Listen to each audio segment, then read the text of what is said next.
Inilah kehebatan sistem penyembur api berat TWS-1A Son Sepyok milik Rusia.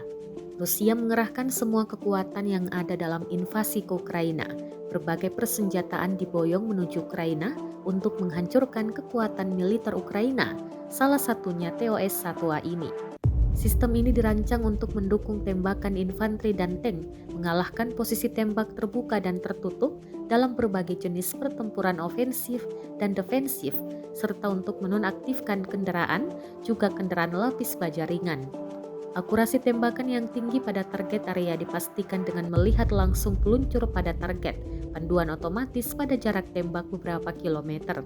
Kontrol dan penyelesaian target yang terkena dilakukan oleh kendaraan udara tak berawak yang mengirimkan hasil serangan ke pos komando secara real time. Selama operasi militer khusus untuk melindungi LPR dan DPR, sistem penyembur api berat TOS-1A Son Sepyok digunakan untuk menghancurkan benteng pertahanan jangka panjang dan posisi musuh.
Selama invasi berlangsung, Rusia melaporkan 382 pesawat Ukraina, 206 helikopter, 3046 kendaraan udara tak berawak, serta sistem rudal anti pesawat dieliminir oleh pasukan Vladimir Putin.